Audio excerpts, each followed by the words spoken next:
tayo, hindi lang yung sarili natin ang palalakasin natin, hindi lang ang sarili natin ang i-connect natin sa Diyos, ngunit importante din that we be an encouragement to someone today.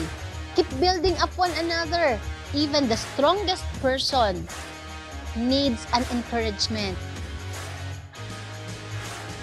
Malakas na palakpak po sa Panginoon. Welcome sa ating first service.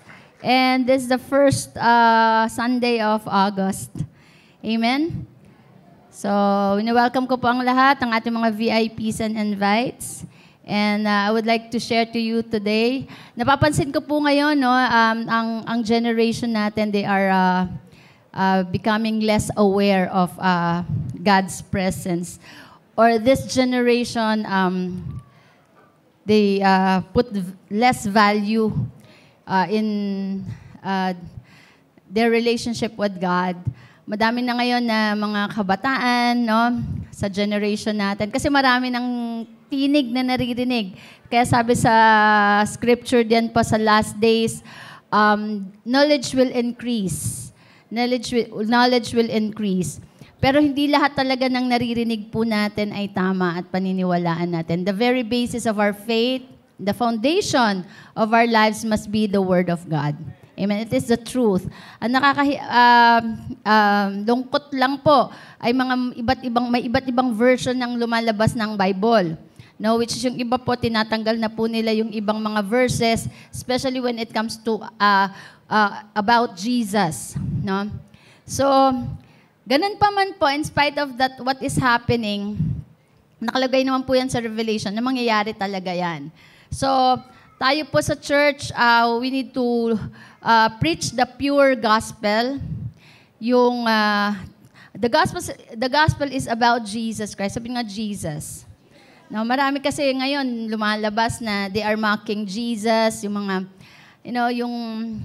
we love the LGBT people. We love them. But we cannot compromise, of course, our faith. No, yung word, yung truth. Ang nakakalungkot lang, sometimes, syempre ngayon may social media na, marami na nakakapanood. And if we are not founded by the Word of God, we will believe on what they profess. No, yung dinedeclare nila. So,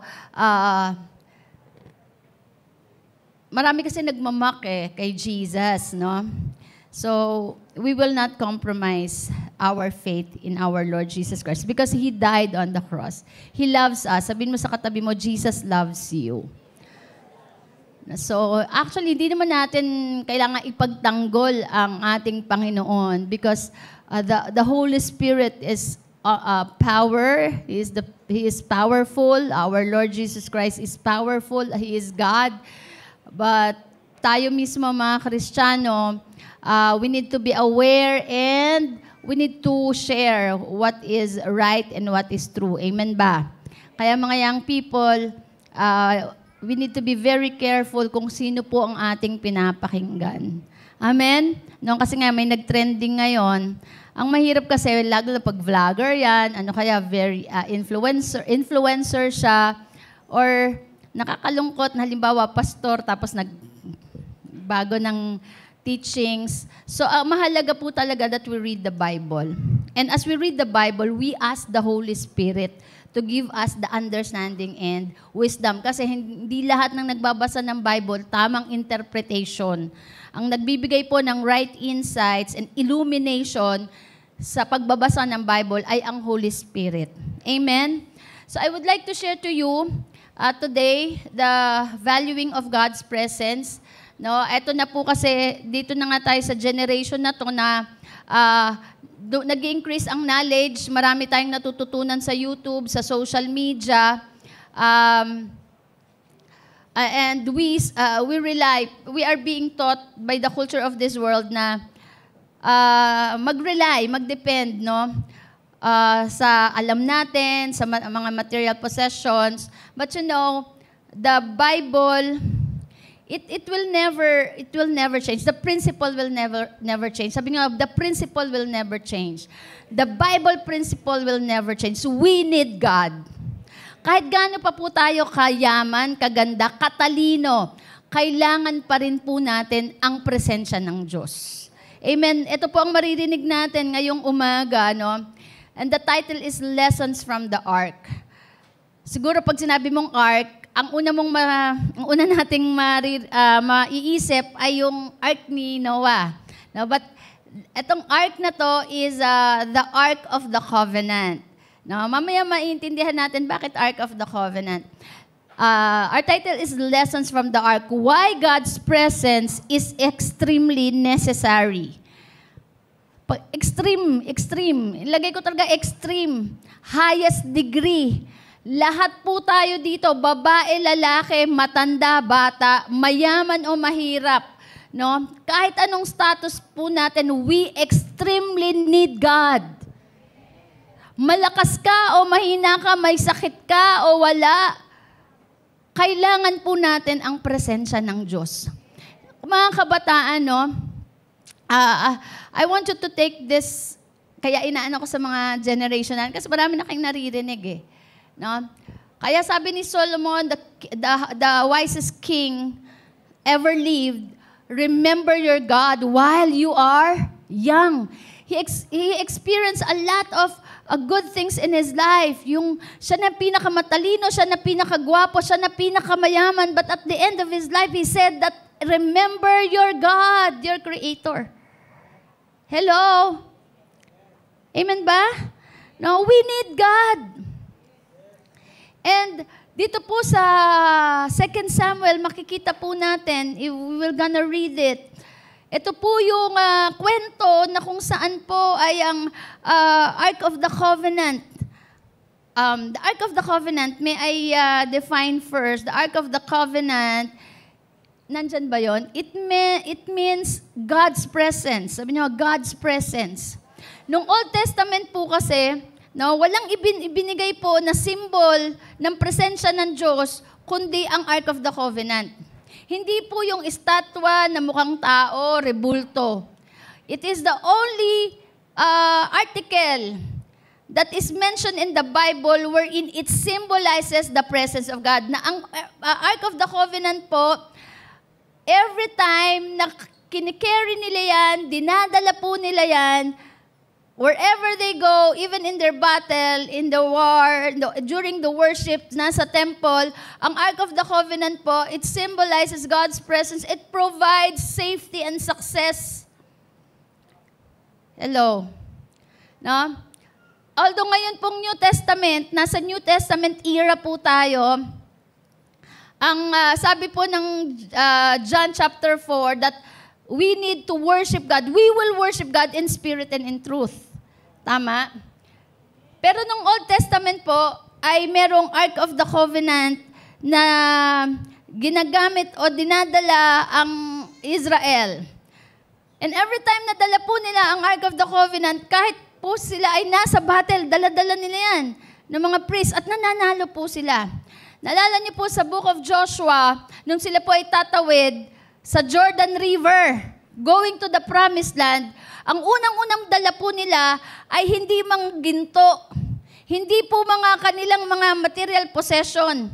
Hindi rin yung kanilang katalinuhan ang kanilang ipinagmalaki para makatawid po, o yung talino nila, yung kakayanan nila mag-swimming, or ang dinala po nila sa pagtawid ng Jordan River, yung river po na to ay mas malaki pa sa sa Marikina River. No? Tatawirin po nila yan para makarating sila sa Promised Land. At ang dala po nila ay Ark of the Covenant. Ulitin ko po, ang Ark of the Covenant, it symbolizes God's presence. It only means, in the Old Testament and even the New Testament era, we need the presence of God. Na kahit anumang battle na meron po tayo, we need the presence of God. Hello? No? Kasi tayo, binigyan na tayo ng maraming replacement to ease our pain, to ease or to solve our problem. Pero wala po talaga, the presence of God is irreplaceable. Amen. No? Itong world na to, binigyan tayo ng droga, ng mga alcohol, mga entertainment, to ease our pain. But the presence of God is irreplaceable. We need the Ark of the Covenant. We need the Ark. We need God's presence. Amen? So yung Ark of the Covenant, nandyan na ba yun? Yung picture, Aliana, para siyang box, wooden box, na meron po siyang archangel sa labas na yan, na magkayakap sila. Pero may laman po yan. Nandyan po yung tungkod ni Moses sa loob. At andyan din po yung law of Moses. No? So they carry it wherever they go. So it only means that, hello, mga kapatid, mga kabsat, igsuon, anak, hindi po natin pwedeng ipagpalit ang presensya ng Diyos. Huwag na nating intayin na nandun tayo sa sick bed, saka natin isisik ang presensya ng Diyos. Ngayon pa lang malakas tayo. Let us value the presence of God. Bilang mga magulang, let us bring the presence of God inside our family. Hello. Ito po yung matututunan natin dito sa story po ni David. Si David po, nung time na siya po ay hari, kasi po pag nagkakasala ang Israel, siyempre gagalit si Lord pag nagkakasala. Ayaw niya tayo magkasala. Mahal niya tayo pero ayaw niya ng kasalanan. So every time po tayo sila magkakasala, natatalo sila. Natatalo sila. Kahit dala nila yung Ark of the Covenant. No? Kaya nga sabi ng Bible, your sin separates you from God. So, in short, nagkasala ang Israel, natalo sila ng Philistine. At nakuha po ang Ark of the Covenant. Pag once na nakuha po ang Ark of the Covenant, malaking pagkatalo na talaga sa kanila yan. Kasi wala silang ibang pag-asa kundi presensya ng Diyos. Hindi mga sundalo, hindi yung mga weapons nila. So, kinuha ng Philistine, ang Philistine marami pong gods Marami silang Diyos-Diyosan Nung nakuha nila yung Ark of the Covenant, alam nila na ito ang nagpapanalo sa kanila. So, dinala po nila yung Ark of the Covenant dun sa bodega ng kanilang mga Diyos-Diyosan. Yun yung naikwento ko before, di ba? Tapos, nung kinabukasan, nakita nila lahat ng mga katabing Diyos-Diyosan, mga rebulto, putol ang ulo. No? Pugot, mga giba-giba na yung katawan. Tapos, nagkaroon po sila ng ketong, no? Yung mga naandun. So, na-identify ng Philistine, nagkaroon sila ng takot. No, yung mga Philistine, natakot sila. Sabi niya, iba to Iba tong Ark of the Covenant. Sabi niya ganun, powerful talaga. So, tanggalin niya yan. Kasi nga, nagkasakit lahat ng mga taga-Philistine, mga Pilisteo Tanggalin niya yan. Buti pa sila, natakot, no? Nagkaroon sila ng fear of God. So, tinanggal nila, ngayon, ibinalik nila sa Israel. Ngayon si David, sabi niya, sige, babalik natin tong Ark of the Covenant sa city natin. So, nung ibabalik na, dahil si David, maaring na-notice niya yung kung paano kinikerry nila yung mga gods nila, dinadala sa cart, no? So, ang ginawa nila, yung Ark of the Covenant, inilagay nila sa cart na dala-dala ng oxen. No? Yung hila-hila ng at baka. Kaso, nung umaandar na, natalisod yung baka. Na pagkatalisod ng baka, matutumba yung Ark of the Covenant. Sinalo ngayon ni Uza, yung isa sa mga priest. Pagkasalo, deads on the spot. Natakot ngayon si David, lalong natakot siya. Dahil sabi niya, ang tindi, sabi niya ganun, sinong magdadala ng Ark of the Covenant? No? Hindi, natakot siya dun sa Ark of the Covenant or dun sa presence ni Lord. Dahil nga namatay si Uza on the spot punishment agad So ang ginawa niya, wag mo nang dalhin sa Jerusalem. Kinukwento ko lang po, hindi na natin binasa. So si Obed-Edom ang nagbukas ng bahay. Sabi niya, sige po, ipasok nyo na lang sa bahay namin. Inopen niya yung house niya. And tutuloy natin ang story mamaya. So, yung Ark of the Covenant, alam niyo po kung bakit namatay si Uzzah? Kasi po, sinalo niya eh. Ang sabi ng Bible, pag kailangan talaga may alam tayo sa Biblia, hindi mo pwedeng i-touch. Hindi pwedeng i-touch ng kahit sino ang Ark of the Covenant. Because it symbolizes the presence of God. And the presence, God is holy. God is holy. Kaso biglang sinalo. Dahil alam niyo po, bakit nagkaroon ng punishment? At ganun po ang nangyari, dilubyo eh.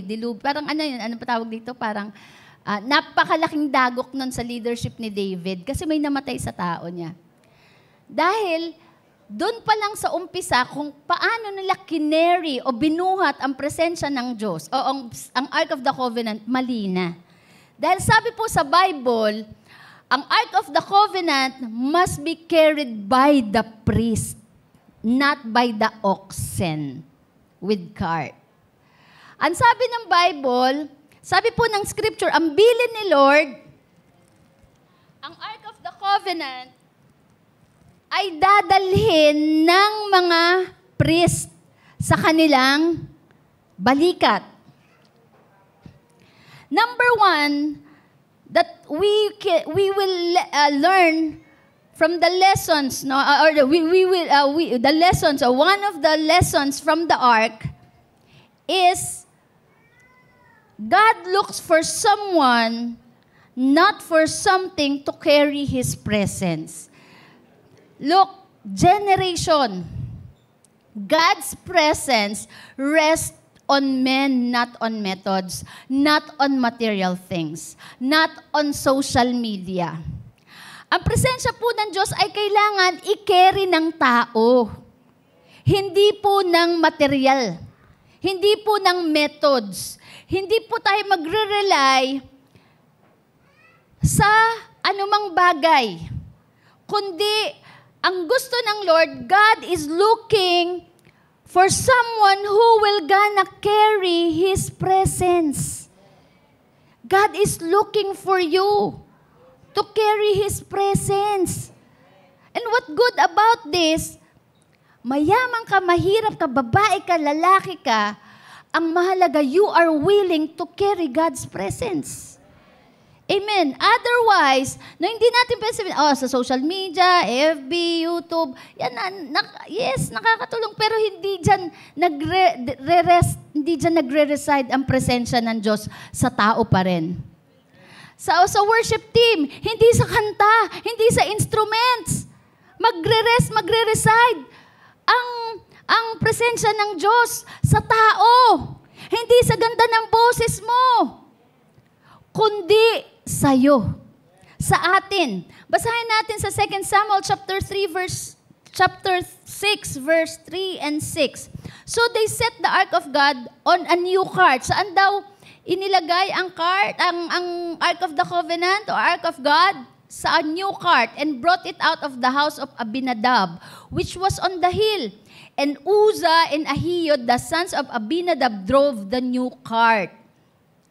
And when they came to Nachon's threshing floor, Uzzah put out on his hand to the ark. So nag-jump na po tayo sa verse 6. Nung nasa threshing floor na, kasi ano po yung threshing floor eh? Parang medyo baku-baku yan. Threshing floor, mamaya i-describe ko din sa inyo. Na talisod na ang oxen. So sinalo ngayon ni Uzzah and he died immediately.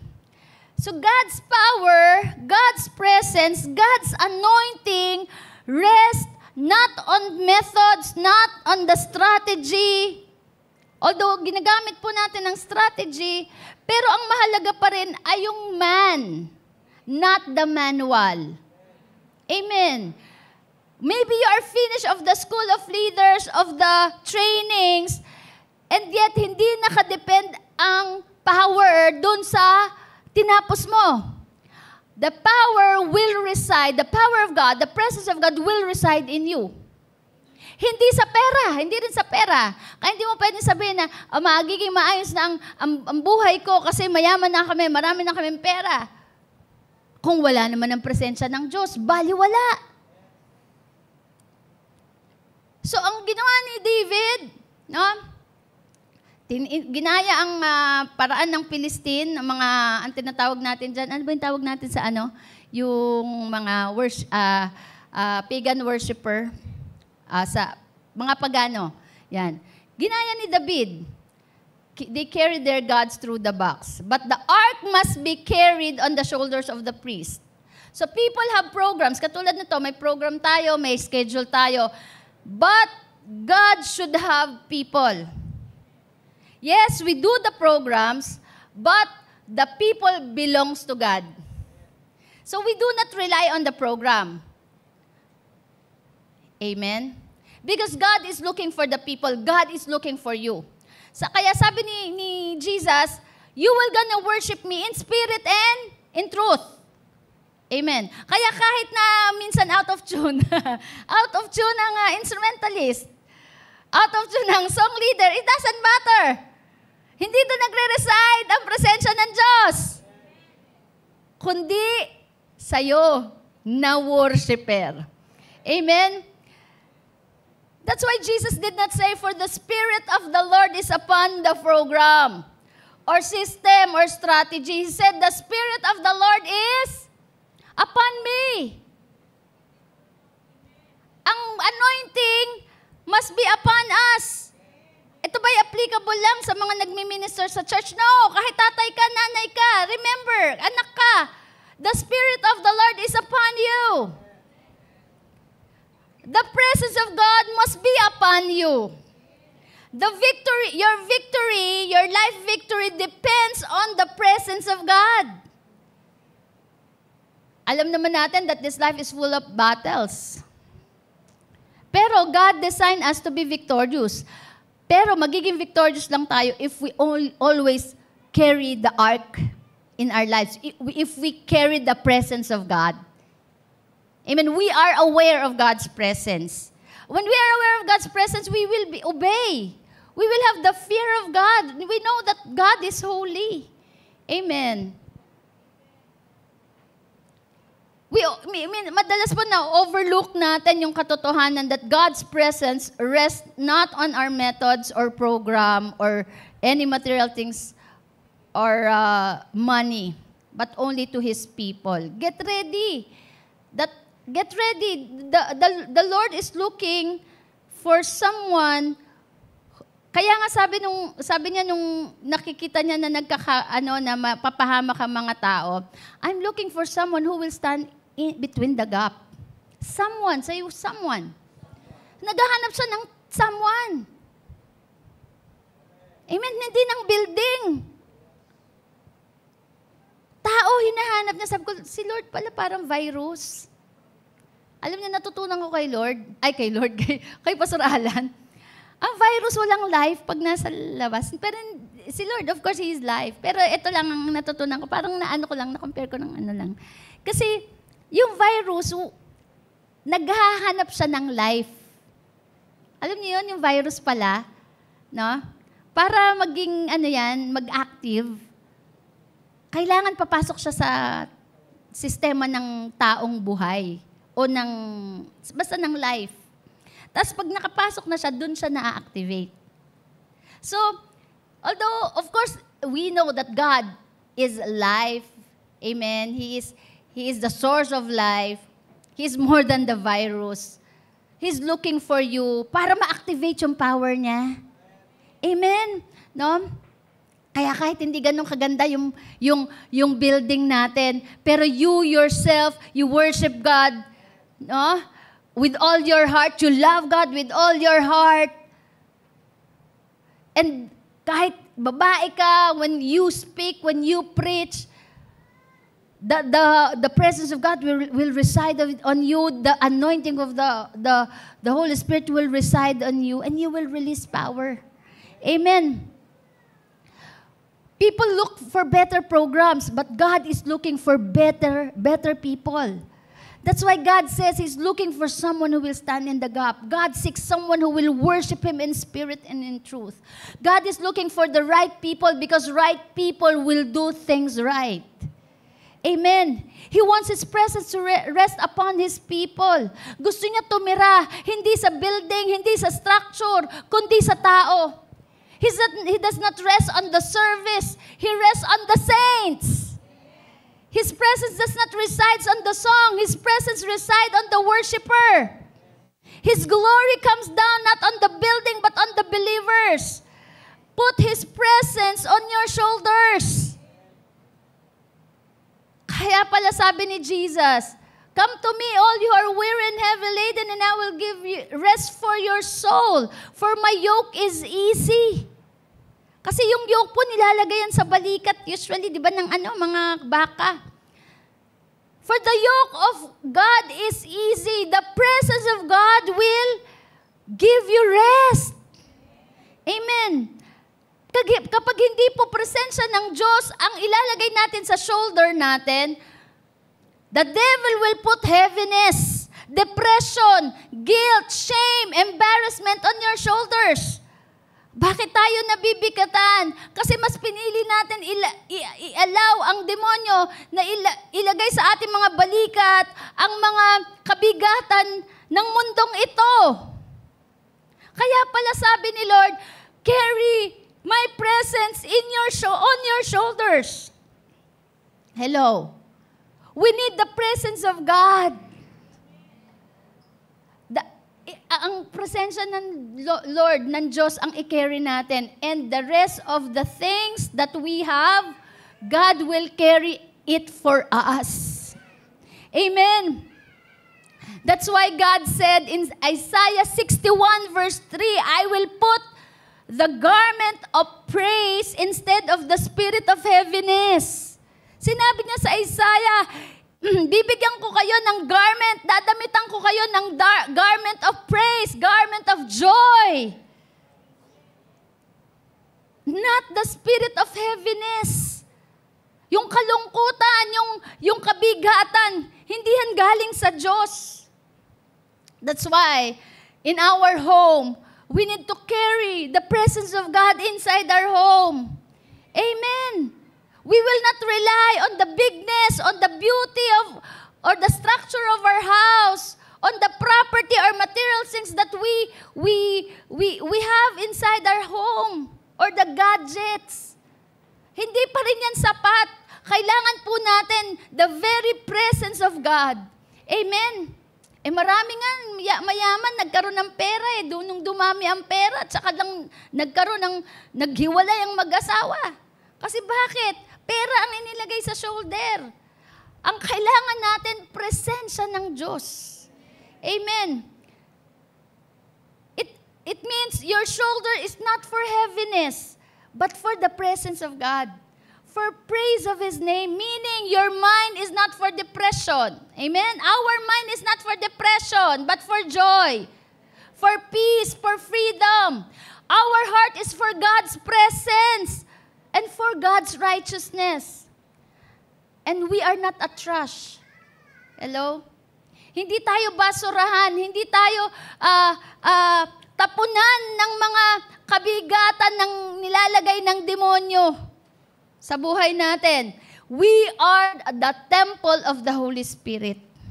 Sabihin mo sa katabi mo, you are not a trash, but you are the temple of the Holy Spirit.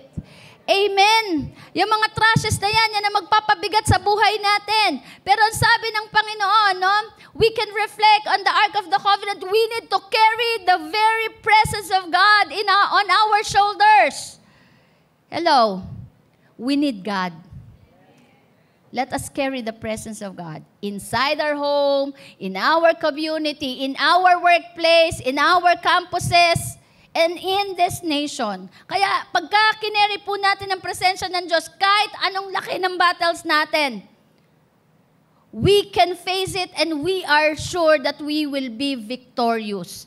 Walang battle na hindi natin mapagtatagumpayan as long as the presence of God is with us.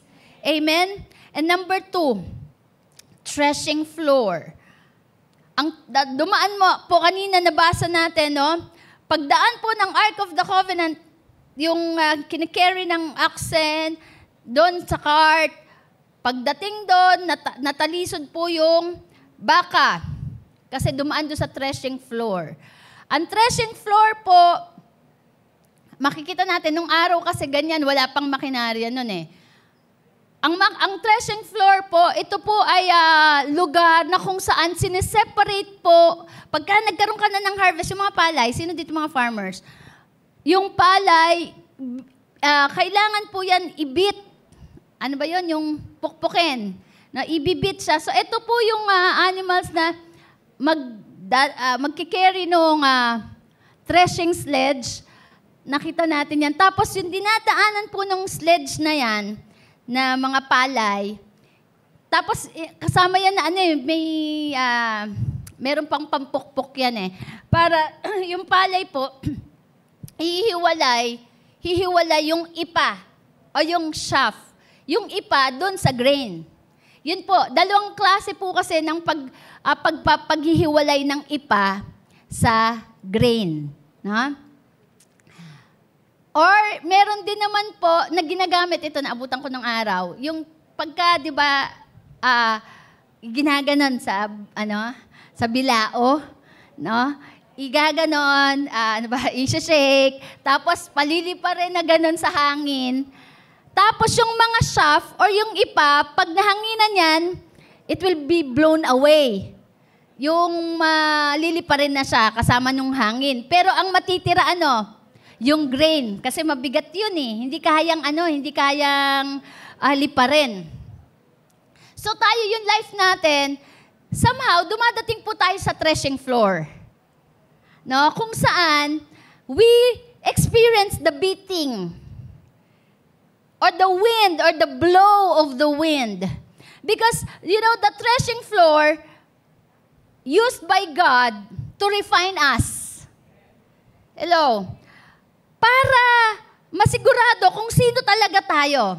If we are genuine. Kung hindi tayo liliparin ng mga pagsubok o problema. It is God's process to refine us. The threshing floor separates the chaff from the grain. The threshing floor separates the ipa to the bigas. Diba? Palay pa yan. Pag palay, magkasama pa yung ipa at saka yung bigas. Pero pag daan na sa threshing floor, naghihiwalay na ang ipa sa bigas. Hello? It is the process na kung saan yung harvest ay ipopurify. So, tayo rin nakaka-experience din po tayo ng purification. Hello? No? Yung feeling natin, this life are beating us. This life is beating us. This life is blowing us. Minsan, kung kailan tayo nag-commit kay Lord, kung kailan tayo nag-decide na sumunod sa Diyos, doon tayo nakakaranas ng pagbayo ng buhay. Yun pala, hinihiwala yung mga unnecessary sa life natin. And it tests us, it tests our character. Ano ba tayo? Ipa ba tayo o bigas? Hello? So even si Satan, naalala nyo, nag-request, di ba? Na i-test si Job. Job experienced the beating of life, na nawala lahat ng mga ng mahal niya sa buhay, yung mga ari-arian niya, nagkasakit siya. Pero dahil si Job ay grain, nanatili. He was purified. He was found to be genuine. Yung mga unnecessary sa life ni Job, lumipad yun. Pero yung faith niya kay Lord, nanatili. And even si Peter, sabi diyan, Satan is trying to try Peter, but God is trying to separate us, setting us apart in holiness. Amen?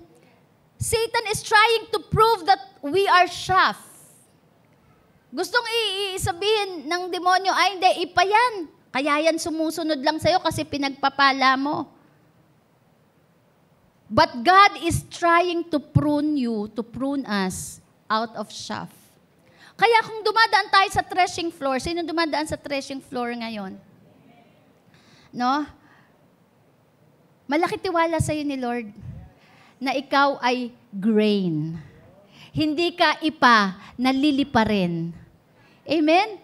No, kung ikaw ay nagmi-minister, nag-serve ka kay Lord, nung nag-commit ka kay Lord, tapos saka nagkaroon ng matinding problema, no? Kaya yung pag-commit natin, kaya alam nyo yung mga nagko-commit, doon nga sa Mission Convention, of course, I'm praying for you.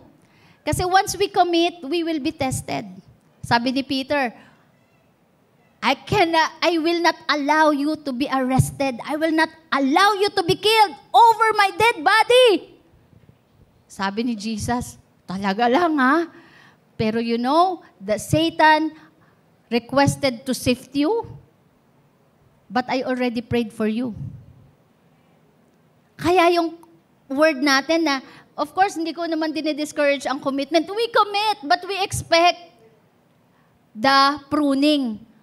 I-expect natin yung threshing floor sa life natin. Bakit? Kasi once you commit, tatanggalin ni Lord lahat ng mga unnecessary sa buhay natin.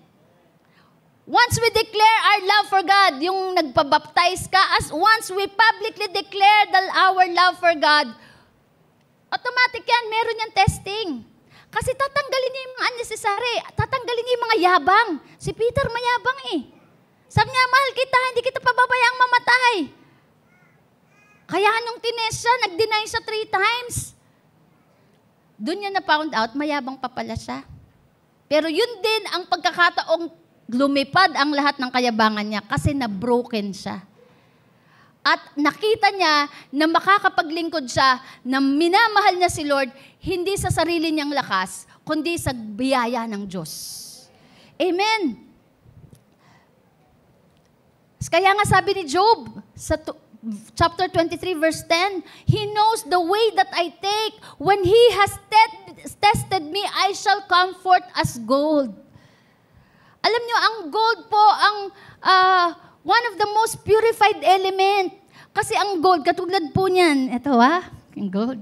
Itong singsing na to, bago po ito naging ganito ka kinang at maganda, no? Ito po'y hinukay pa sa mga bundok-bundok. Pero madumi pa to noon.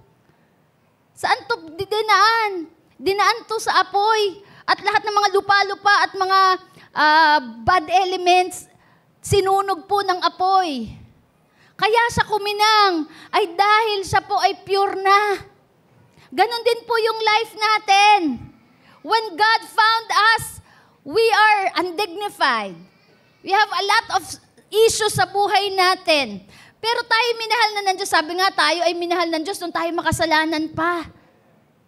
Amen. Kaya tayo po ay nagkukumit, hindi dahil sa tayo ay holy, righteous, magaling, mahal na talaga natin si Lord. Mahal tayo ni Lord. Kaya inaalaw ni Lord yung threshing floor sa atin kasi bakit? He will gonna refine us. Amen. So that you will become like gold and you will shine like gold. You are genuine. Ang gold po, talagang hindi po bumababa ang value niyan. Kaya ikaw, if you are refined as gold, hindi bababa ang value mo. Amen. So when you step over what you don't understand, God will bring you blessings you cannot explain. Kapag napagtagumpayan mo ang mga bagay na inalaw ng Diyos sa buhay mo, you don't understand it, pero dadating din, you remain faithful, you remain committed to God. You are like a grain who stayed. You remain. You will receive the blessings of God that cannot explain. Tignan niyo po si Job, nanatili siyang tapat sa Diyos. Hindi niya sinumpa ang Diyos. Tama, sabi ng asawa niya, sumpain mo ng Diyos para mamatay ka. Pero sabi niya, bakit? Sa panahon lang ba ng pagpapala at saka tayo magpupuri sa Diyos at maglilingkod? Hindi ba pati sa panahon ng pagsubok? Kaya anong ginawa? Lahat ng nawala kay Job, binalik ng Diyos, ni-restore. Dumoble ang kanyang mga ari-arian. Kuminis ulit ang balat katulad ng isang bata. At alam niyo pa, nagkanak pa siya ulit. Lahat ng nawala sa kanya, ay binalik ng Panginoon. Bakit? He was proven to be genuine. He was refined. Amen. Kaya sabihin mo sa katabi mo, huwag kang mawawala. Huwag kang liliparin. Walang liliparin dito, ha? Walang ipa sa mga taga-Jagiya. Kasi ang devil po will whisper, sasabihin, bubulungan ka, curse God and die, but the Holy Spirit convicts, bless God and live. Hallelujah! Na dumating ka dito, punong-puno ka ng nasa threshing floor ka, pero talagang you worship God in spite of whatever situation that you have. Bless God and live. Amen. Kasi hindi tayo nakadepende sa sitwasyon o sa circumstances ng sa paglilingkod natin sa Diyos. Amen? Situation will change, but God will never change. And His promise is reliable. The devil will tell you to yield to your feelings. Makinig ka sa nararamdaman mo. So para yung feelings na yan, liliparin yan kasama ka. Pero sabi ng Holy Spirit, fall back. You are a bigas, you are a grain. Fall back on the truth in order to remain. Manatili ka sa katotohanan. Hello? Hindi sa feelings, but on the truth of God. Gusto mo manatili ka, maging alabigas ka, hindi ipa sa katotohanan ng salita ng Diyos ka mag-rely, hindi sa emosyon mo. Hindi sa emosyon natin, dahil ang emosyon po nagbabago. Ngayon masaya ka, bukas hindi. Masaya ka ngayon, sama-sama tayo. Bukas pala, bayarin na pala ng Meralco. Eh di, yung saya mo, napalitan ng lungkot. Eh kung ang commitment natin sa Diyos ay depende sa ating emosyon, eh di bukas hindi na naman tayo masaya, hindi na naman tayo magkukumit kay Lord, hindi na naman tayo maglilingkod, mawawala na naman tayo, ililiparin na naman tayo. Hello? God will allow the shaking of the things that can't be shaken. Sabi sa Hebrews 12:27, pakihanap po dyan. So that what cannot be shaken falls back on the ground and will remain. Inaalaw po ni Lord ang shaking. Para yung lahat ng pwedeng ma-shake ay mawala sa buhay natin at mananatili na lang yung hindi na-shake. If you are going through the threshing floor, going through sifting and shifting, you allow the troubles in your life to fly you with wind. Huwag po nating hayaan na tayo ay ma-blown away by the wind of troubles, of testings, of trials. Don't allow the trials in your lives to blow you away from your faith. Hello? Sabihin mo nga sa katabi mo, huwag mong hayaan. Nahipan ka ng pagsubok. Do not allow the trials to blow you away from your faith, to blow you away from your spiritual community. Na kapag ka may problema ka, ikaw ay hinihipan na ng hangin at lumalayo ka sa spiritual family mo, lumalayo ka sa spiritual community mo. Hello? Huwag kang lalayo sa spiritual community. Huwag kang magpapaihip. Mas kailangan natin ang church. Mas kailangan natin ang spiritual family. It is our support. Ang gustong-gusto ng demonyo, yung nag-iisa ka para madali ka niyang maloko. Para isang bulong niyang pakamatay ka na, depressed ka, wala ka ng pag-asa. Eh wala kang support. Wala kang spiritual support. Nag-iisa ka. As Peter was sifted, he was tried like a wheat by Satan. Jesus said to him, after the shaking, make sure you fall back on the ground of truth.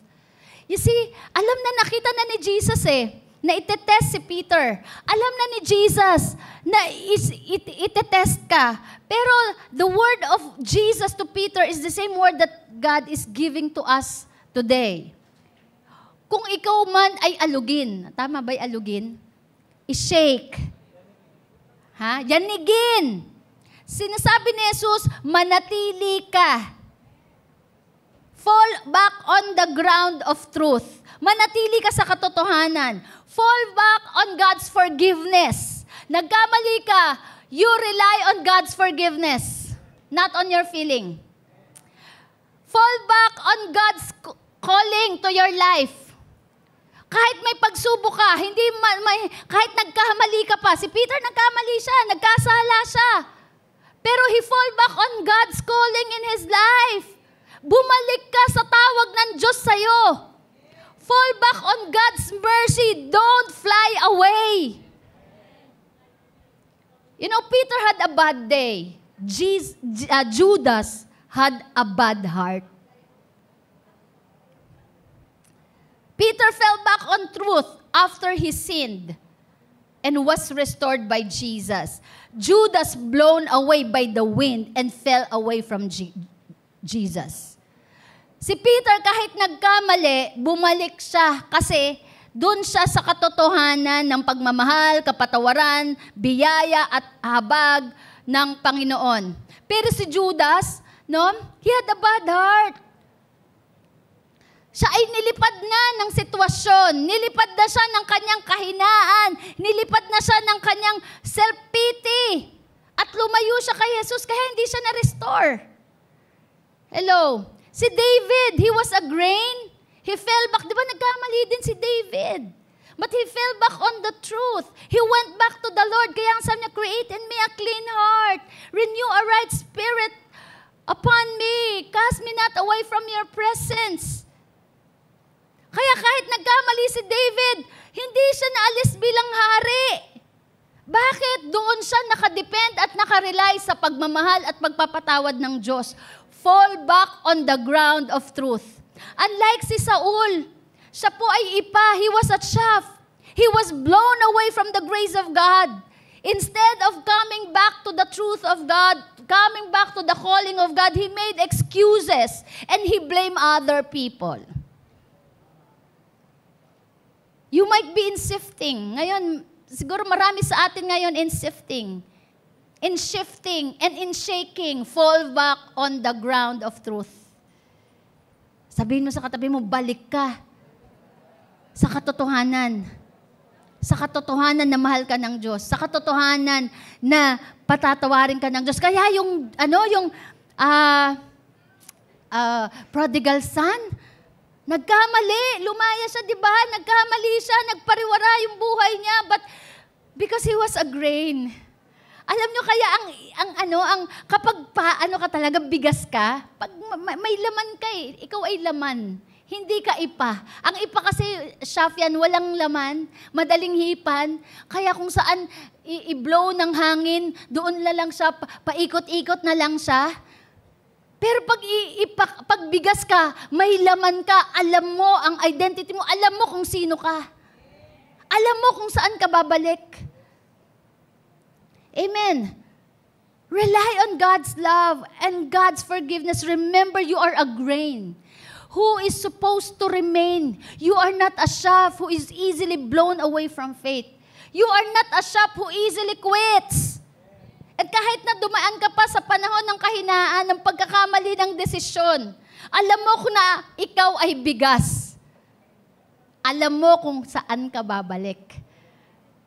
Amen? Katulad ng prodigal son, alam niya kung saan siya babalik. Bumalik siya sa kabutihan at pagmamahal ng kanyang tatay. Kaya sabi niya nung siya ay nag-aalaga ng baboy, sabi niya, buti pa dun sa bahay ng tatay ko, yung mga alipin dun, kumakain ng masarap. Samantalang ako dito, pagkain ng baboy ang kinakain, babalik na ako sa tatay ko. Bakit siya nakaisip na bumalik sa tatay niya? Dahil alam niya kung sino ang tatay niya. Kaya yung katwiran na, saka na lang ako babalik sa church, saka na lang ako babalik sa ministry, ayusin ko muna ang buhay ko. Hindi mo maaayos yan kung ikaw lang. Kailangan mo si Lord. Kailangan mo ang presence ni Lord. Fall on the fact, fall on the truth, not on the feelings, not on the moods. Be like Peter, be like David, be like Job who fall on the truth, on the word, on the love of God. If you are like being sifted, He's just separating you from needless things in your life. Kung sa palagay mo, pinupurge ka, sinisift ka, inaano ka tawag doon? Yung hinahagis-hagis ka. No? Hinahagis-hagis kang gano'n, nararamdaman mo, up and down, ba't ganito ang buhay ko? It means that God is blowing away the needless things in your life. Amen? Yung mga hindi necessary sa buhay mo. He is purging you and not killing you. Pruning you to make you fruitful. Refining you to fire to get rid of the impurities. Ano yung mga impurities sa life natin? Pride, offenses, independence, and hate. Yung mga unnecessary yan sa buhay natin, unnecessary yan para magamit tayo ng Panginoon. So we can be genuine as gold, someone who has a value and has a purpose. You know that we have a value. We have a purpose. Ang demonyo lang naman ang talagang init na init, talagang gusto-gusto tayo, talagang ingud-ngud eh. Diba? Sino may 1,000 dito? Ilabas ang 1,000. Sample, ito si ano mayaman to eh. Dali, 1,000. Bisan mo. Yun. Disciple talaga to. Palakpakan na. Salamat ah. Akin na ba to? Okay, magkano po to? Ha? 1,000. Okay, tapakan natin. Nang pa ako. Magkano? Tinapakan ko na to. Ilalamukas ko. Pwede naman daw eh, sabi. Nilamukos. Ay, nilamukos. Magkano? Ilubog mo to sa tubig. Ilagay mo to sa putik. Sa kanal. Ilan pa rin ang value nito? 1,000. Hindi tayo, para tayong 1,000 bill. Kahit yan tapak-tapakan mo, ilubog mo yan sa putik, lamukusin mo, it won't change the value. Amen. Salamat. Bubulsa ko na sana. So we have the value and the purpose. Kaya kahit anong pagdaanan natin, hindi mababago ang value natin. Hindi mababago ang life purpose natin.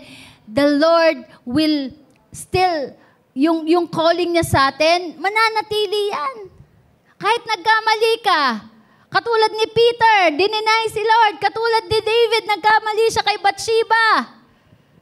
Katulad ni Job, nawalan na ng lahat ng meron siya at namatay na ang kanyang mga anak, nagkasakit siya. Pero nanatili yung kanyang value and purpose. Hello. You know, inaalaw ni Lord yung threshing floor because threshing floor, the testings of life strengthens our character. Amen. Which is necessary in fulfilling our life purpose. Amen. Number 3. The house of Obed-Edom. Pagkatapos na yung Ark of the Covenant ay nahulog, sinalo ni Uzzah. So sabi ni David, wag na muna nating ituloy. Cancel ang pagdala sa Jerusalem, city of Jerusalem. And Obed-Edom opens his house. And the principle that we can learn from this is God blesses an open house for him. Pag binasa po natin, nagstay po sa bahay ni Obed-Edom ang Ark of the Covenant, which symbolizes the presence of God, for 3 months. Sabi nyo nga 3 months. And within 3 months, pinagpala po ng Diyos ang bahay ni Obed-Edom. At alam niyo po ba, hindi lang physically, materially sila blessed, kundi lahat po ng household ni Obed-Edom ay naligtas at naging temple keeper. Nag-minister sa house of God. Basahin ko lang po to. Do not reduce your expectations of God just for one experience. Si David, dahil dun sa naranasan niyang hindi maganda, natakot siya sa Diyos at lumayo siya. Hindi na niya tinuloy ang balak na ang Ark of the Covenant ay ipasok sa Jerusalem. Ang Ark of the Covenant, yan ang nagdadala ng blessing. No? We can learn a lesson from this. We see the importance of doing things in God's way rather than human methods. Nagkamali si David, pero nagkamali siya kasi hindi niya pinalaw yung instruction na dapat i-carry sa shoulder. And because of that mistakes, ang ginawa niya, inilayo niya yung sarili niya, inilayo niya ang presensya ng Diyos sa kanya. Minsan ganun po, nagkamali tayo ng pagsunod, no? We do not follow the instruction, tapos tayo pa yung lumalayo sa Diyos. Hello? No? Pero si Obed-Edom, iba yung attitude niya. Binuksan niya ang bahay niya para sa presensya ng Diyos. Hindi siya natakot. Sabi niya, nanatili pa rin siya doon sa paniniwala at pananampalataya niya, presensya to ng Diyos. I'm gonna open my home for the presence of God. Amen? And God never fails him. God never failed his home. Pinagpala ng Diyos ang kanyang tahanan. This incident teaches us it is not always about what you do, but how you do this that counts. Hindi kung ano lang yung ginawa, pero paano natin ginawa? Minsan tama naman yung intention natin, kaya lang, hindi ayon sa kalooban ng Diyos. Kayo naman ang kalooban ng Diyos pero wag muna ngayon. Kayo ang kalooban ng Diyos, pero maling paraan nga nagtatagpo kayo sa labas. Hello? Payayamanin ka nga ng Lord, pero hindi sa paraan ng pagsusugal, hindi sa paraan ng pandaraya. Hello?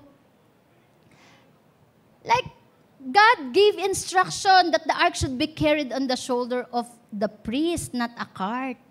Magandang intensyon ni Uza, maganda naman ang intensyon ni David. Ba't may namatay? Kasi nga, mali ang paraan. Kahit maganda ang intensyon, pag mali ang paraan, pangit pa rin ang resulta. Hello? So, because of this incident, David thought that God is punishing the people. So, lumayo siya sa Diyos dahil nakita niya galit si Lord. Galit si Lord kasi namatay si Uza. But Obed-Edom welcomed the ark. God is not just somebody, tandaan niyo po, God is not just somebody, God is not the angry God. Parang angry bird no? He does not remain angry. Our God is not just somebody who punish sins, but He is also the God who rewards. Tingnan nyo, ni-reward niya si Obed-Edom. Amen? Magkaroon tayo ng tamang perspective sa Diyos. Kaya nga sabi ng Biblia you punish the people who committed mistakes, pero hindi ayon dun sa kasalanan. Because God is merciful. God is gracious. Yes, He is a God of justice, but He is also a God of mercy. Amen? Jesus does not have the cross, but He also had the empty tombs. Anong ibig sabihin? Hindi mananatili yung pangit mong buhay. No, hindi dyan mananatili na ikaw ay tinutuwid, kinukorek, dinidisiplin. Hindi ka mananatiling dyan sa masakit na pangyayari na yan. There will be breakthrough. God is a God of breaking, but God is also a God of breakthrough. Amen. He is not just a God who punishes the 4th generation, but also He blesses even 1,000 generation of those who love Him. Kaya wag natin siyang ikulong dun sa isang karanasan natin na pinalo ako ng Diyos. Binigyan ako ng sakit ng Diyos. Kasi ganitong nagawa ko. Pero tandaan mo natin, si Lord po ay mabiyaya at punong-puno na ang awa. Kaya nga si David madaling nakabalik Kasi bakit? Madalas pinapalo at kinukorek ni Lord si David Pero inaalaw ni David yon kasi alam niya, kilala niya si Lord maawain Kaya nagkasala po si David, nag-census siya. Sabi, hindi naman inutos ni Lord. Maganda intensyon. Pero hindi naman inutos. Ginawa pa rin ni David. Sabi nung ng armor bearer niya, bakit ka pa magsisensus? Alam naman natin, kahit isensus mo pa yan, si Lord pa rin nagbibigay ng panalo sa'yo. Sabi ni David, hindi, isensus. Bilangin ng mga sundalo. Na insulto si Lord doon. Sabi niya, nagre-rely ka sa tao mo. O sige, dahil sa ginawa mo, paparusahan kita. Namili ka, 3 taon na pagkakaalipin sa kalaban, 3 buwan na mga delubyo, 3 araw na magkakaroon ng yung malakas na hangin, ganon. And about 70,000 ang namatay. Pero hindi natapos ang 3 araw, pinitigil na ni Lord. Bakit? Kasi si Lord mahabagin eh. Sabi niya, pag tinuloy ko pa ito, mas maraming mamamatay. Kaya alam niyo po, yung tinatanggap nating pagkukorek, pagdidisiplin sa Lord, hindi yan talaga yung deserving natin. Amen. Hello, kaya tayo mga nanay, mga tatay, pag namalo tayo, hindi talaga yung deserving ng anak natin eh. Kasi bakit may kasamang awa, may kasamang habag yung pagpalo eh. Lalo na si Lord. Hello. We cannot blame God of our own mistakes. It is because of our wrong choices. Because of that wrong choice, we have a bad consequence. But instead of running from God, refusing His presence, let us welcome the presence of God at home. Alam na natin nagkamali tayo, kinokorek tayo ng Diyos. Huwag tayong umiwas sa Panginoon, huwag tayong umiwas sa Diyos, huwag tayong umiwas sa gawain. I-welcome natin ang gawain, i-welcome natin ang presensya ng Diyos sa ating mga tahanan. Welcome Him at your home, let us run to Him. Come closer to Him. Kaya nung nakita niya sa Obed-Edom pinagpala, nainggit naman siya. Sabi niya, bakit hindi pwedeng si Obed-Edom lang ang pinagpala? Dapat ang buong Jerusalem, ang buong city, ang lungsod. Kaya ibalik ang Ark of the Covenant sa Jerusalem.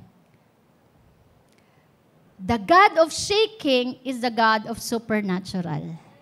Amen? Not because I experienced loss while serving, God does not mean not because I experienced loss while serving God, it does not mean I cannot experience restoration of Him.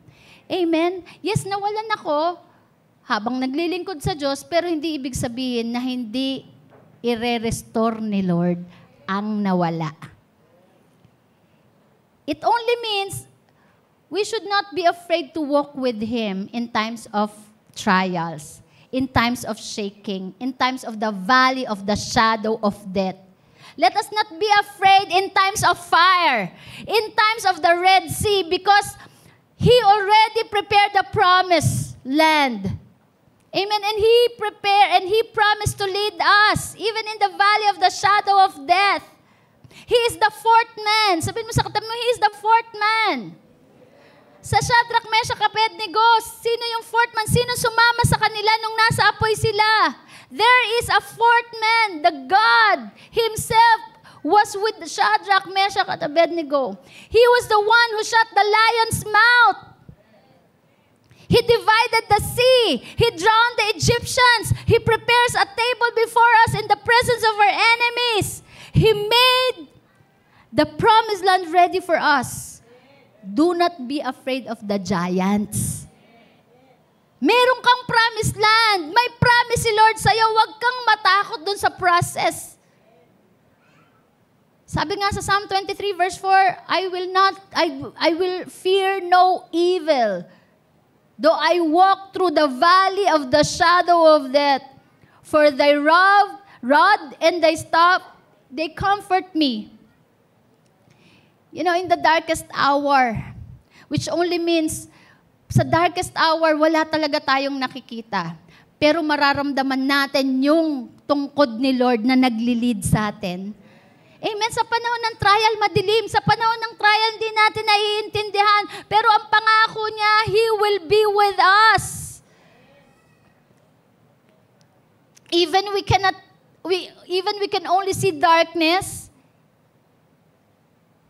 He is with us. Darkness does not mean the absence of God. Hello.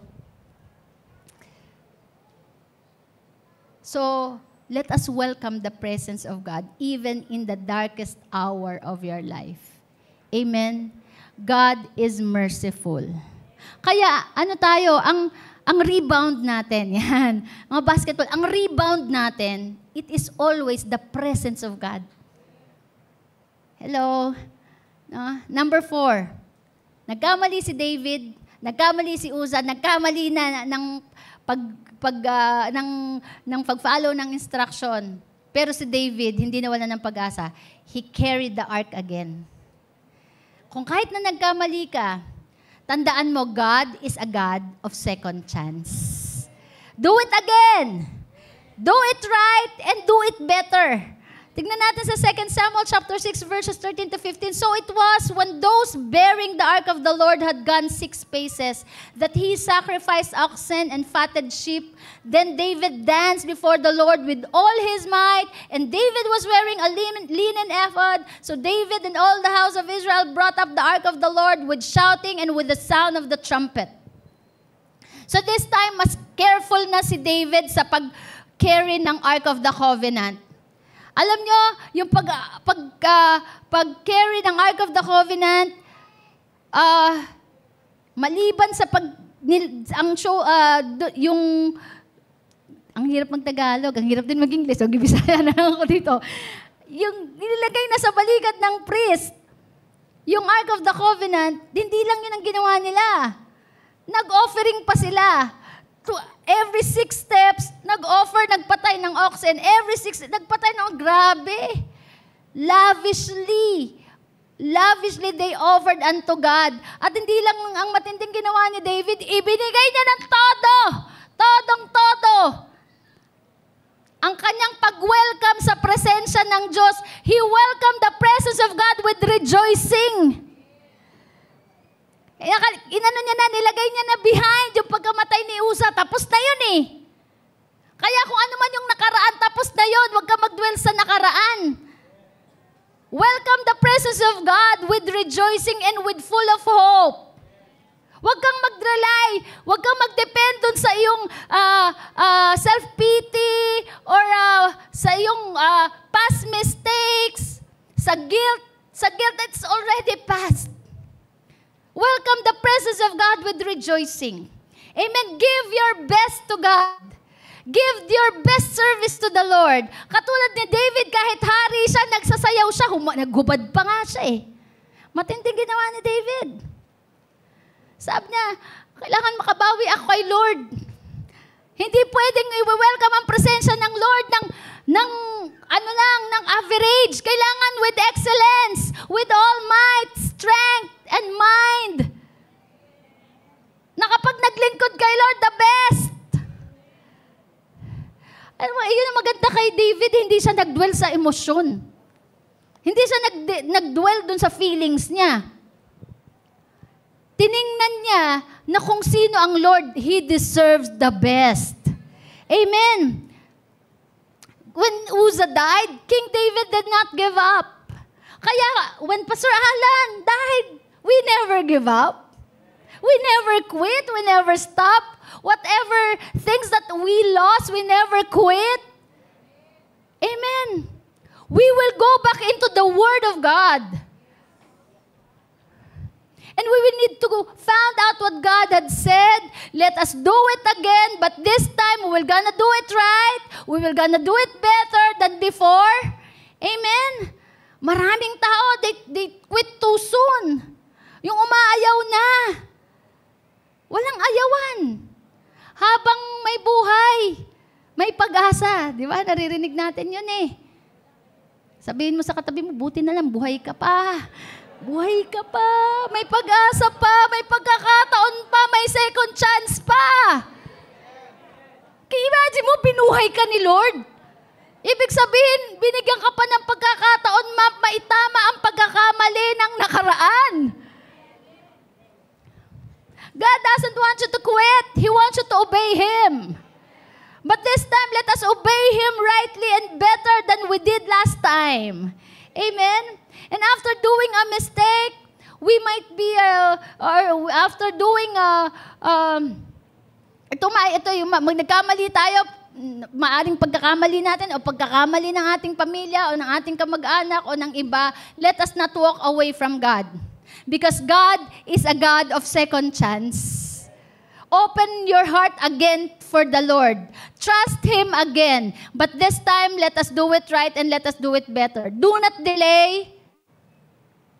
Do not delay. Sabihin mo sa katabi mo, do not delay. Or else, the blessing will also be delayed. Amen.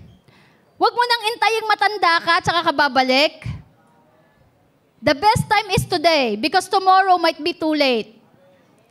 We sing to God, or we serve to God, do it again. But God tells us today, say today, my children, do it again. After your failures from relationship, after your failures from ministry, after your failures from board exam, after your failures from business, after your failures from studies, do it again. Kinakanta natin, do it again, Jesus. Pero sabi ni Lord, do it again, my children. Oh, di ba? Hallelujah. Si Lord pala kumakanta din sa atin. Do it again. Do it better, do it right. And last, passion for God. Passion for God. God pleaser becomes fruit bearer. Ang bottom line dito, katulad ni David, nagkamali siya ng diskarte, ng pagpalo ng instruction. Hindi siya nag-quit, hindi siya nag-give up. Pero yung passion niya kay Lord, yung apoy niya kay Lord, hindi pa rin nawala. Hello. Yes, magkakamali tayo. May valley of the shadow of death tayo. May mga threshing floor tayo. Ang kailangan lang mag-remain ay yung apoy natin sa Diyos. Amen? Pwede na talaga, God is a God of second chance eh.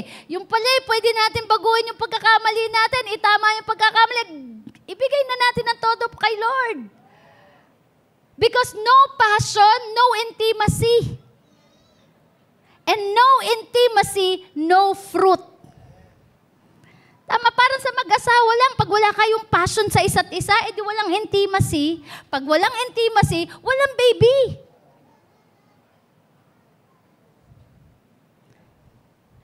Where there is no passion, there will be no intimacy. Where there is no intimacy, there will be no fruit. Kaya pag wala kang passion kay Lord, minister ka, worker ka, amen? O kahit hindi lang sa ministry, pag wala kang passion kay Lord, lagi kang pagod. Lagi kang parang naghahabol. We value God. Kaya nga tayo, kahit anong mangyari sa atin, God values us eh. Hindi nagbago yon. Kaya tayo yung, kahit anong mangyari din sa sitwasyon natin, we value God. Passion and intimacy is in our relationship with God are essential ingredients to spiritual fruitfulness. Kaya tingnan si Daniel. Si Daniel, hindi naman siya priest. Yes, he was raised up as a prophet inside the kingdom of 4 kings. Pero kasi si Daniel, ginamit apat na term, apat na hari, sa apat na hari, ginamit siya ng Panginoon as prophet, effectively. Bakit? Si Daniel, simula bata hanggang tumanda, hindi nagbago ang passion niya kay Lord. Hindi nabago ang pagvavalue niya kay Lord. Inilaglag na sa leon, mahal niya pa rin si Lord.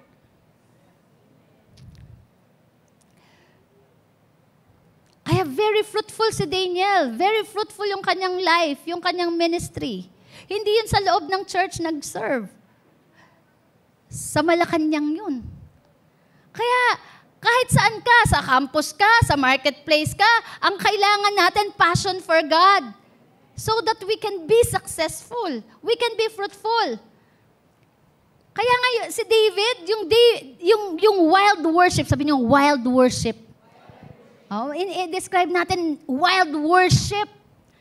Ang ginawa ni David nung papasok yung ark, yung presence ng Panginoon sa Jerusalem, no? Talagang ibinigay niya na ng todo. Walang reservation. Yung pagmamahal, yung paglilingkod natin sa Panginoon, pag-consider natin sa Diyos, sa pag-value natin sa Diyos, kahit saan man tayo pumunta, no? Without reservation. Nung habang sumasayaw siya, nagsasayaw siya, talagang tumatumbling, talagang, tuwan-tuwa siya sa nagre-rejoice siya sa presensya ng Panginoon. No, tuwan-tuwa siya, yes, bumalik na ang presence ng Lord. Ito na, ang presensya talaga ng Lord ang magbibigay ng tagumpay sa buhay natin. Naghubad siya, talagang sayaw siya ng sayaw. Yung asawa niya nakatingin sa may bintana. Tinatanaw siya sa malayo. Sabi niya, yung asawa ko, hari, pero undignified. Nagsasayaw, naghubad pa. Inobserve niya. Sabi niya ganun. Ano ba naman tong asawa ko, nakakahiya?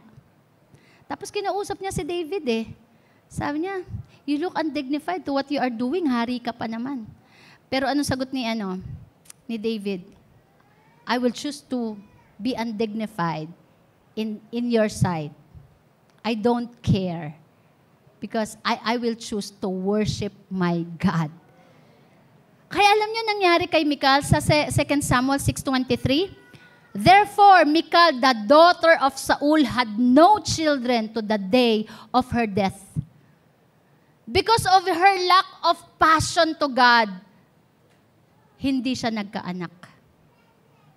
Hindi siya nabigyan ng pagkakataong maging anak, maging nanay ng isang hari. Amen? Maaring si Michal may pinagdaanan din. Namatay yung mga kapatid niya, yung kung ano-ano mga nangyari sa buhay nila, yung tatay niya, no? Na-down na yung kingdom. But our pain must purify our passion. Amen. Hindi yan yung magpapalayo sa atin sa passion natin sa Diyos. The pain must not paralyze us. Michal did not went with passion of her husband. Supposed to be dapat sinamahan niya yung passion ni David. Asawa siya. Hello?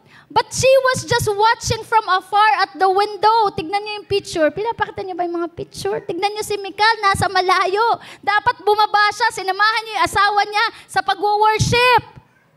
Kaya yung mga tatay, huwag mong sasabihin, sige anak, punta ka ng church, kayo na lang. Ay, mga asawa mo, sige kayo na lang, saka na ako. Samahan mo yung asawa mo sa passion kay Lord. Samahan mo yung anak mo sa passion kay Lord.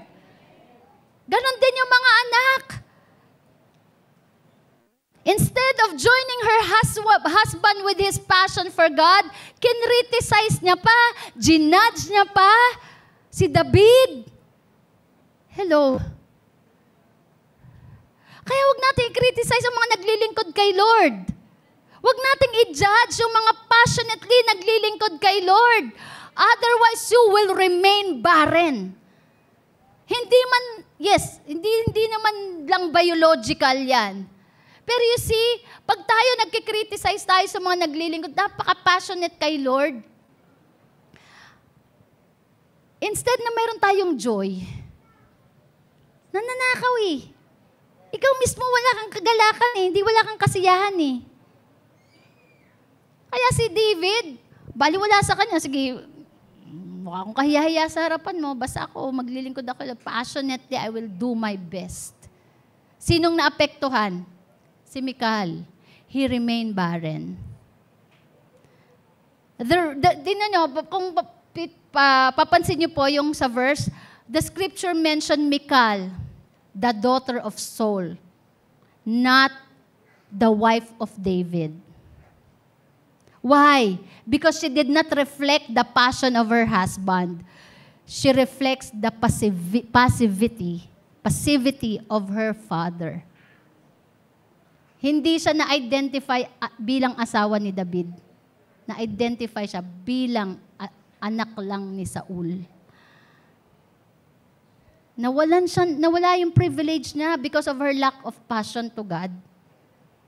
Akala natin ganun-ganun lang, na pag kinikriticize natin ang ibang tao, ibang tao na naglilingkod kay Lord, we are looking from afar. Why not join the one who are serving passionately? Kaya tayo talagang dali natin mag-criticize, ang dali nating mag-judge dun sa mga naglilingkod kay Lord kasi nakatingin ka lang sa malayo eh. Why not join the people who are serving God passionately? At this point of her life, she did not reflect the desire to please God. She reflected the desire to please the people. Sabi niya, hindi ka ba nahiya sa mga tao? Hari ka? Ano sasabihin ng mga tao na mga katulong natin? Sabi niya, I don't care. I don't please people. I please God. I choose to please God. So Michal was a daughter of a king, wife of a king, but failed to be the mother of a king. Why? Because of her lack of passion. Amen. Ang daming pagkakataon, very passionate tayo sa ibang tao. Passionate tayo sa ibang bagay. Passionate tayo sa ibang activities, sa sports. But we lack passion for God. God Himself is our victory. God Himself is our blessing. God Himself is the salvation and protection of our family. Why we are not passionate for God? Amen? Actually, alam niyo po si Michal, he was positioned to produce. He was positioned to produce a king. He was produced for something because she was from the royal lineage. Anak siya ng hari eh. So dapat manganganak siya ng hari din. Pero hindi niya nakita na ang magbibigay talaga ng tamang posisyon sa kanya, ng fruit, ay ang Diyos. Tumanggi siya sa Diyos. Hello? Sabihin mo sa katabi mo, huwag kang tatanggi sa Panginoon. Huwag mong tatanggihan ng Diyos.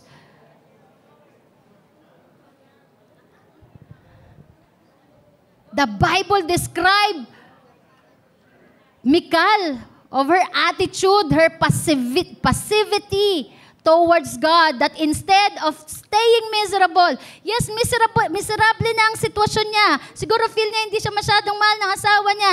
May problema siya sa mga kapatid niya, sa tatay niya.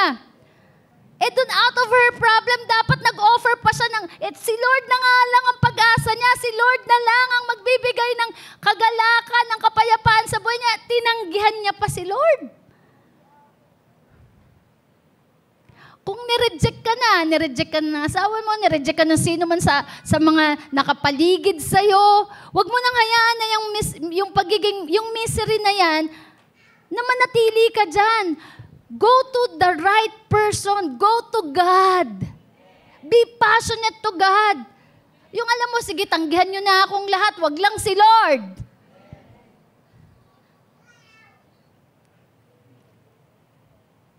Her passivity did not just steal her present, but also her future. Yung pagiging yung malamig, yung pagiging malamig niya kay Lord, ninakaw, hindi lang yung present niya, kundi yung future niya. Na dapat hindi si Bathsheba ang nanay ni King Solomon, dapat siya ang nanay ni King Solomon. Our passivity justifies our past, but it paralyzes our future. That's why we cannot afford not to be on fire for God. We cannot afford not to be hungry for God or rely on feelings or trauma in the past. Kaya nga kahit anong mangyari, walang pera, walang asawa, di ba? Walang boyfriend. Ano man ang wala, kung nakikita mong wala, basta ang importante, andyan si Lord.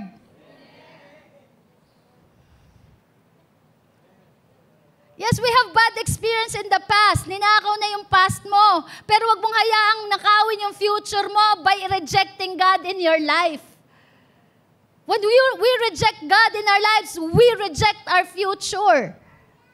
Hello, generation. Sabi ko, Lord, nag-iisip ako, sabi ko, Lord, ano bang gusto mong iparating sa generation namin? Ang dami ng mga kabataan na napupuntahan ng mga attention. They are believing on the false teachings.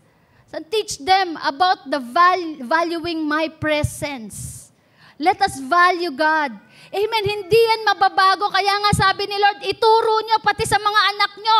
Ituro nyo pati sa mga kaapu-apuhan nyo ang pagmamahal sa Diyos. Amen. Circumstances might have stolen our childhood, but do not allow to steal your adulthood. Amen.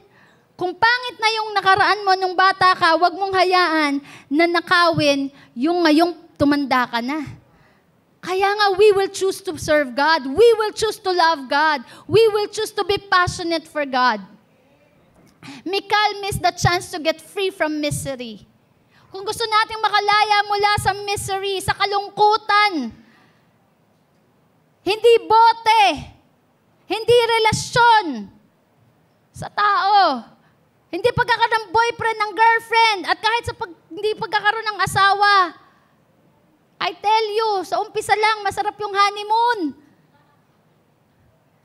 Pero eventually, magde-decide ka niyan, araw-araw mahalin mo, pero hindi mo kayang mahalin ang asawa mo araw-araw kung wala si Lord. Kaya dapat una mong mahal si Lord above anything and above all else. Amen? Michal missed the chance to get free from misery. If only, sabi nyo nga, if only. If only she joined David on his passion for God. Dapat sinamahan niya yung asawa niya sa passion niya kay Lord. Sinamahan niya in praising and rejoicing for God's presence. She might be the mother of King Solomon. Her bitterness led her to barrenness. Hello. Do not allow bitterness in your life. Maging negative ka dun sa mga taong passionate kay Lord. Kaya minsan pag may nakikita kami na, ang sungit nito, ba't ganun? Ba't lagi parang galit? Lagi na, hindi, may pinagdadaanan yan. Pero huwag mong hayaan yung pinagdadaanan mo, ay pigilin ka sa destination mo, na magandang destination mo, lagi kang galit.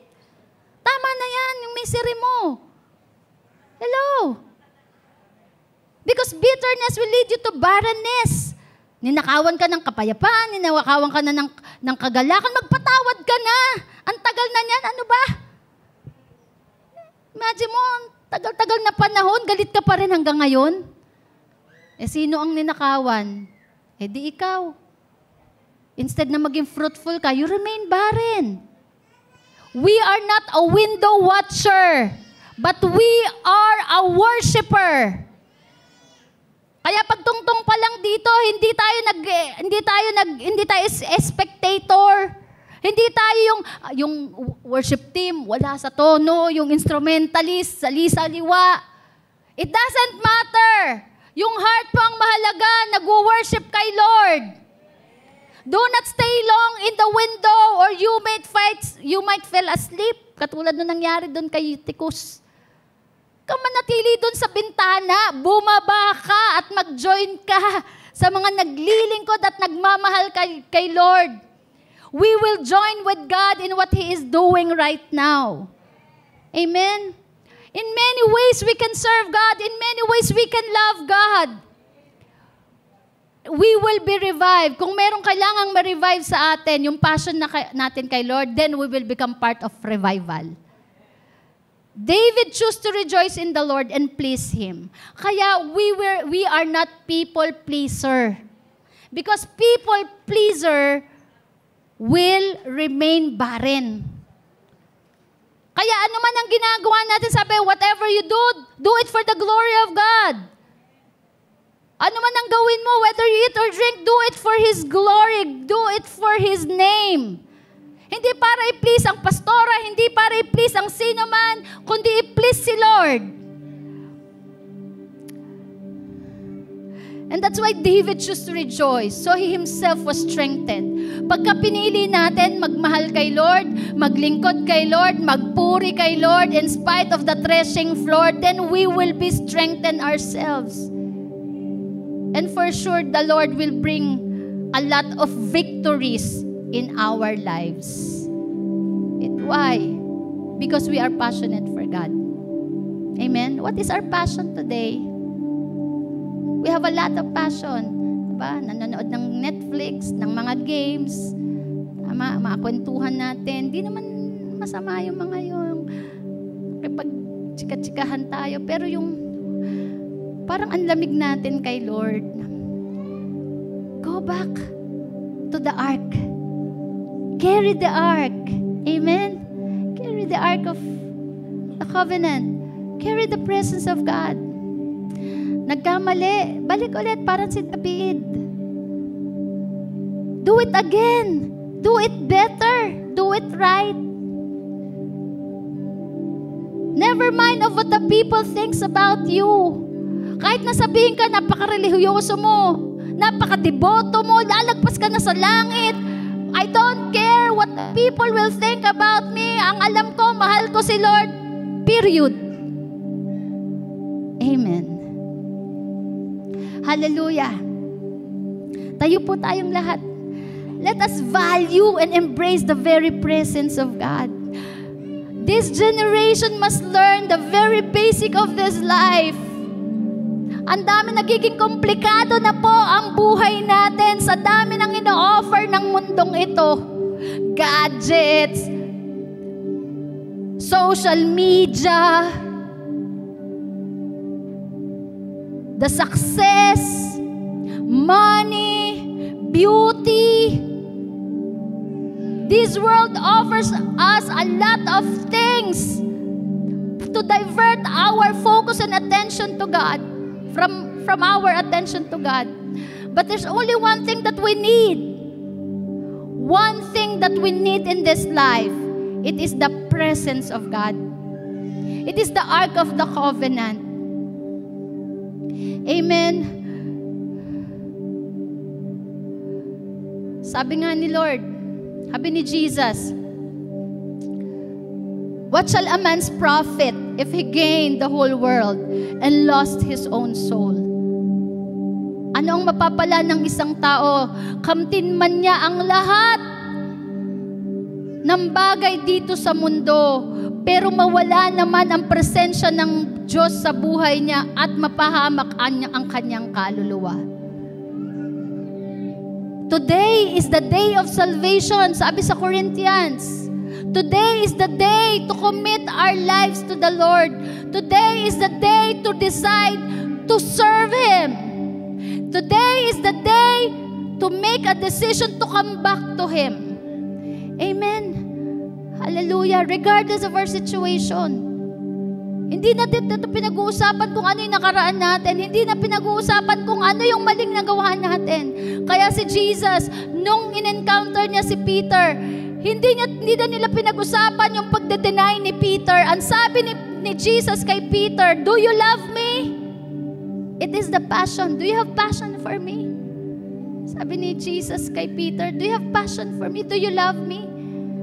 Sabi ni Peter, yes, Lord, I love you. Then, feed my sheep. He direct the ministry. He direct the calling. He direct to the calling. Sige, kung mahal mo ko, balik ka dun sa tawag ko sa'yo.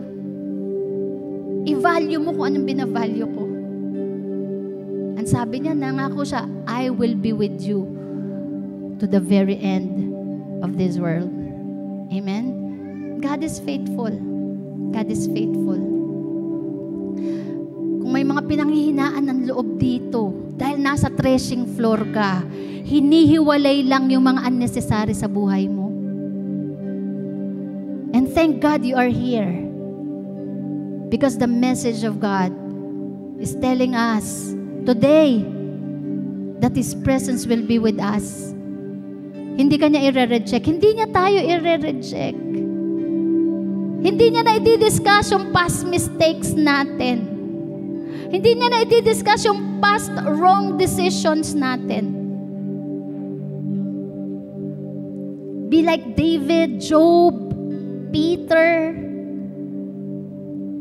who says yes to God. Amen? Hallelujah. Be God pleaser.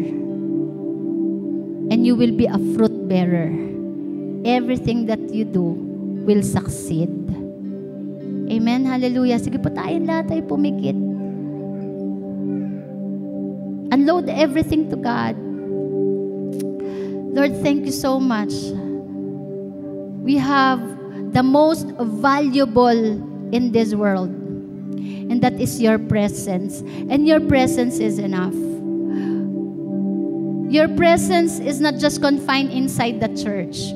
We will gonna carry it wherever we go. We will gonna carry it inside our home. Gusto po namin na yung bahay namin katulad ni Obed-Edom, na i-welcome ang presensya mo. We wanted to be the heart of David, who is always passionate for you kahit nagkamali. Alam kung kanino babalik. Alam kung paano mag-humble. Nakadepende, hindi sa sarili, kundi nakadepende sa pagmamahal ng Diyos. Amen. Hallelujah. We are so blessed. We are a blessed generation that God is revealing Himself to us. We are a blessed generation dahil meron ng Old Testament stories, may New Testament stories. Klarong-klaro na ako sa atin kung sino ang Diyos at sino ang tunay na Diyos. Hindi na natin pakikinggan yung mga opinion o vlog or anything na sinasabi sa social media. Ang pakikinggan natin ay kung ang sinasabi ng Biblia patungkol sa ating Panginoon. Amen? We are serving the true God. We are serving the God of David. Hallelujah, hallelujah. Sa lahat ng gustong bumalik sa Panginoon, sa passion mo sa Panginoon, in spite that you are still in the threshing floor, wag mo nang intayin na matapos yung threshing floor ng buhay mo. Ngayon pa lang mag-decide ka na, Lord, I want your presence. I need your presence. My family needs your presence. And I want to serve you together with my family. As for me and my house, we will serve the Lord. Yes, Lord, we admit that sometimes, somehow, Lord, we fail, we hurt you, we committed mistakes. But Lord, we depend on your grace, we depend on your mercy. You are the unchanging God. Thank you, Lord. Hallelujah. Hallelujah. Come on, let us talk to the Lord. We can raise up our hands before God. Hallelujah. Let the Holy Spirit revive our hearts, our passion for Him. Yung embrace natin, yung presence ni Lord. Lord, we are after your presence. This generation is after your presence. Hindi pwedeng ipalitan ng gadget ang presensya ng Diyos. Hindi pwedeng palitan ng social media ang presensya ng Diyos. Hindi pwedeng palitan ng strategy ang presensya ng Diyos. Hindi pwedeng palitan ng methods ang presensya ng Diyos. God is God. And all we need is God. And when we have God, we have everything. Hallelujah. He is a powerful God, yet He is loving. He never uses power against us. He used His power to save us. Hallelujah. All my life you have been faithful. And all my life you have been so, so good. With every breath that I am able, oh, I will sing of the goodness of God. I love you, Lord. I love you, Lord. For your mercy never fails me.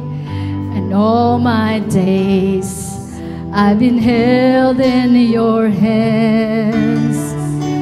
From the moment that I wake up until I lay my head.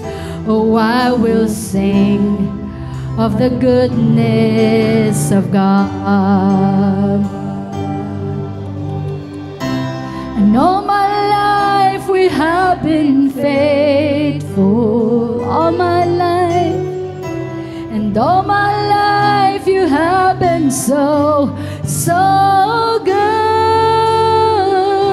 With every breath that I am able, oh, I will sing of the goodness of God. Your goodness is running after me. This is goodness is running after, is running after me. Your goodness is running after, is running after me. With my life laid down, I surrender now. I gave you everything. Your goodness is running after, is running after me. Your goodness is running after, is running after me. With my life laid down, I surrender now. I gave you everything. Your goodness is running after, is running after me. Hallelujah. Come on, young people, mga kapatid, hallelujah, give your best to the Lord, amen. Let us worship Him with all our might. Pour out your heart to Him. Replace your passion. Kung ano man yung passion na meron ka ngayon, replace it with a passion for God. Hallelujah. Yes, Lord. Ito yung generation na magmamahal sa'yo, Panginoon, katulad ng pagmamahal ni David. Hallelujah. Wala kang kapalit, Panginoon, sa aming puso, sa aming buhay. Oh God, oh, I will sing of the goodness of God. Oh, I will sing of the goodness of God. Hallelujah. We thank you, Lord. We are a generation who will choose to love God. We are a generation who will choose to serve God with all might. Amen. We are not a window watcher. We are not the generation of Michal. We are a generation of King David. Out of us, we will produce kings and queens. We will produce leaders. Amen. We are the leaders. We are the disciples of our children. Hindi lang natin ituturo sa kanila kung paano magmahal kay Lord. Ipapakita natin sa kanila kung paano magmahal kay Lord, kung paano maglingkod kay Lord. Amen. Hallelujah. We are the leaders and disciples of our children. Hallelujah. This is a generation that love God. This is a generation that values the Lord. Amen. Hallelujah. Thank you, Lord. Minsan pa, let us raise up our hands before the Lord. Amen. Hallelujah. Mas matinding ginawa ni David. Talagang kasama physical talaga. Nagsayaw, kumanta, nagubad. Dahil sinelebrate niya yung presensya ng Diyos sa buhay niya. Sinelebrate niya yung presensya ng Diyos para sa bayan niya. Dahil sinabi niya, finally, the one that brings success and victory is coming. Hallelujah. Si David, hindi siya Hindi siya nag-depend sa corona niya, sa trono niya. Alam niya, hindi yung posisyon niya ang magbibigay ng tagumpay sa buhay niya. Si Lord. Hallelujah. Hindi yung tinapos natin ang magbibigay ng success. Hindi yung mga backup natin na inaasahan natin na tutulong sa atin ang magbibigay sa atin ng success. It is God. It is God. It is God. Hallelujah. Hallelujah. It is the presence of God that will save our family, that will save our children, that will save this generation. Hallelujah. Thank you, Lord. Come on. Open your lips. Open your lips unto the Lord. Salamat po. Mahal ka namin, Panginoon. All we need is you. All we need is you, God. Hallelujah. Hallelujah. Thank you, Jesus. Hallelujah. Come on, open your lips. Worship Him. Praise Him. Worship Him. Praise Him until fruitfulness comes to your life.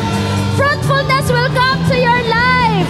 Hallelujah. Hallelujah. You will not remain barren. You will not remain barren. Hallelujah. Fruitfulness will come. Victory will come. Success will come. Hallelujah. Ura rababa shikararahande rababa shikararahande mamahayarara shikararahande. We love you, Lord. We love you, Lord. Ura rababa shikararahande. We are a generation that will serve you. And all my life you have been faithful. And all my life you have been so, so good. With every breath that I am able, oh, I will sing of the goodness of God.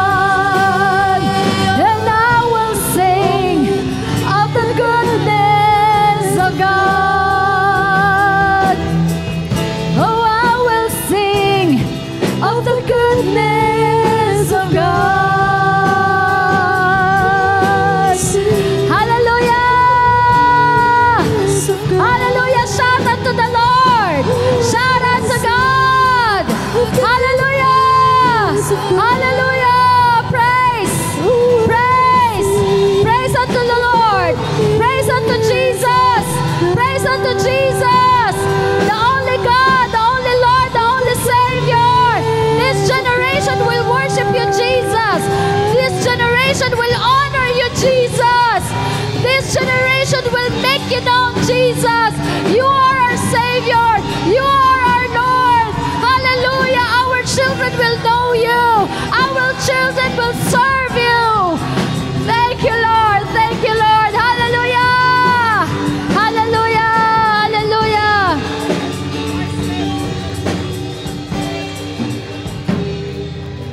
Thank you, Jesus! Thank you, Jesus! Thank you, Jesus! Thank you, Lord! Hallelujah! All the glory, all the honor, all the adoration, the highest respect, the highest praise, the highest thanksgiving belongs to our